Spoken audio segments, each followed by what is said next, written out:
Halo, saya Ferawati Agustina Lumban Tobing, salah satu peserta Latsar tahun 2021 dari Kabupaten Humbang Hasundutan.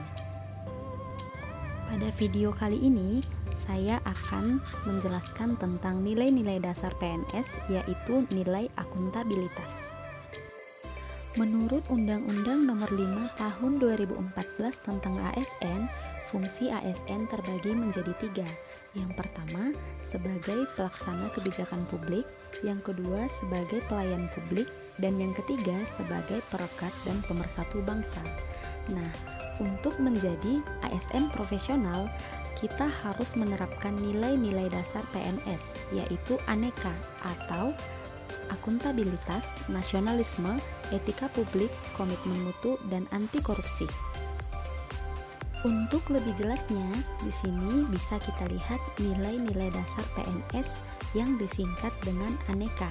Yang pertama adalah akuntabilitas, yang kedua nasionalisme, yang ketiga etika publik, yang keempat komitmen mutu, dan yang kelima adalah anti korupsi. Nah, di video kali ini saya akan menjelaskan tentang nilai dasar yang pertama, yaitu akuntabilitas. Akuntabilitas adalah kewajiban pertanggungjawaban yang harus dicapai. Akuntabilitas merujuk pada kewajiban setiap individu, kelompok, atau institusi untuk memenuhi tanggung jawab yang menjadi amanahnya. Jangan salah membedakan akuntabilitas dengan responsibilitas ya. Kalau akuntabilitas merupakan kewajiban pertanggungjawaban yang harus dicapai, maka responsibilitas adalah kewajiban untuk bertanggung jawab. Akuntabilitas memiliki 5 aspek. Yang pertama, akuntabilitas adalah sebuah hubungan di mana pemberi kewenangan bertanggung jawab memberikan arahan, sementara individu atau kelompok atau institusi bertanggung jawab untuk memenuhi kewajibannya. Yang kedua, akuntabilitas berorientasi pada hasil, di mana setiap individu dituntut untuk bertanggung jawab menjalankan tugas dan kewajibannya, serta selalu berupaya memberikan kontribusi untuk mencapai hasil yang maksimal. Yang ketiga, akuntabilitas membutuhkan adanya laporan. Dengan memberikan laporan kinerja, berarti mampu menjelaskan hasil yang telah dicapai, serta mampu memberikan bukti nyata dari hasil dan proses yang telah dilakukan. Yang keempat, akuntabilitas memerlukan konsekuensi. Kewajiban menunjukkan tanggung jawab, dan tanggung jawab menghasilkan konsekuensi.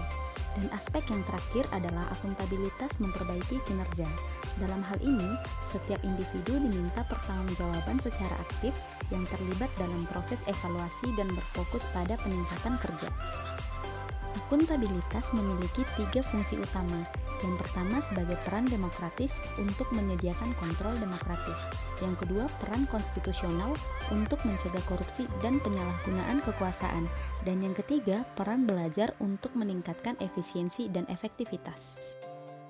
Akuntabilitas publik terbagi menjadi 2, yaitu akuntabilitas vertikal, yaitu pertanggungjawaban kepada otoritas yang lebih tinggi, dan selanjutnya akuntabilitas horizontal, yaitu pertanggungjawaban kepada masyarakat luas. Selanjutnya adalah tingkatan akuntabilitas. Yang pertama, akuntabilitas stakeholder, yaitu adanya tanggung jawab pemerintah dalam mewujudkan kinerja yang adil, responsif, dan bermartabat. Kemudian akuntabilitas organisasi, adanya hasil pelaporan kinerja yang telah dicapai. Akuntabilitas kelompok, kinerja sebuah institusi yang biasanya dilakukan atas kerjasama kelompok. Akuntabilitas individu, hubungan antara individu dan lingkungan pekerjaannya. Selanjutnya akuntabilitas personal, yaitu nilai-nilai yang ada dalam diri seseorang seperti kejujuran, integritas, moral, dan etika. Selanjutnya adalah mekanisme akuntabilitas. Yang pertama, akuntabilitas kejujuran dan hukum yang berkaitan dengan peraturan hukum yang berlaku.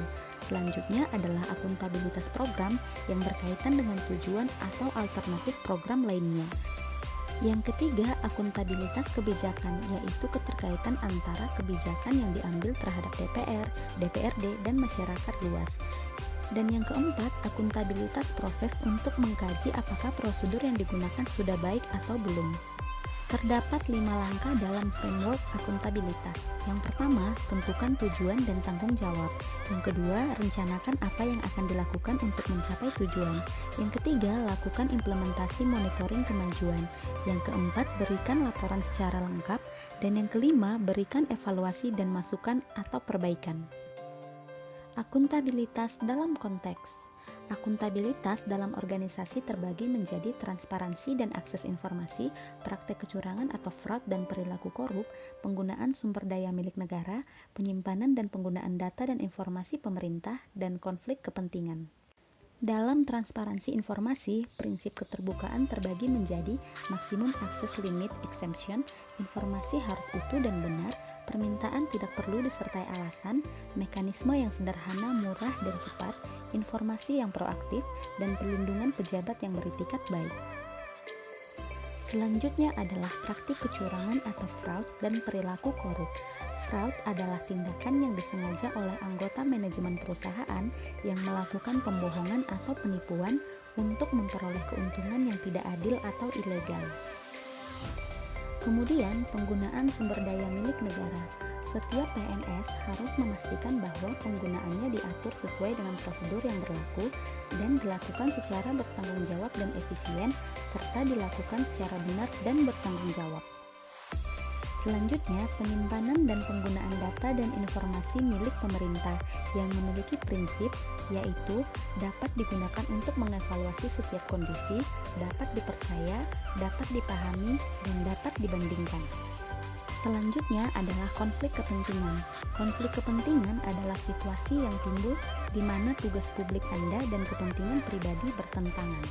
Menjadi PNS yang akuntabel, yaitu perilaku individu yang akuntabel, transparansi dan akses informasi, menghindari perilaku yang curang dan koruptif, perilaku akuntabel dalam penggunaan sumber daya negara, perilaku akuntabel dalam penyimpanan dan penggunaan data, menghindari konflik kepentingan, dan mengambil keputusan secara akuntabel.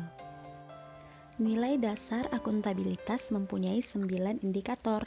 Yang pertama adalah kepemimpinan, integritas, konsistensi, tanggung jawab, transparansi, keadilan, kepercayaan, keseimbangan, dan kejelasan.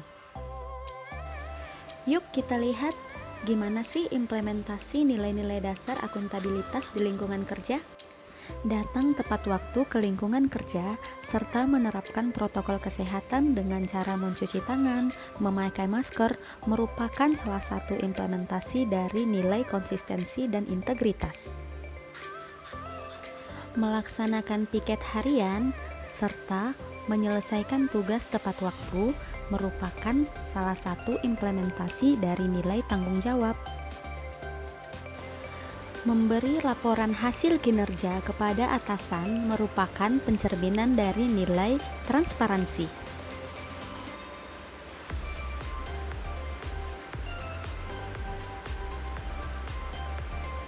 Melayani dengan tulus dan tidak menerima suap adalah implementasi dari nilai keadilan dan kepercayaan.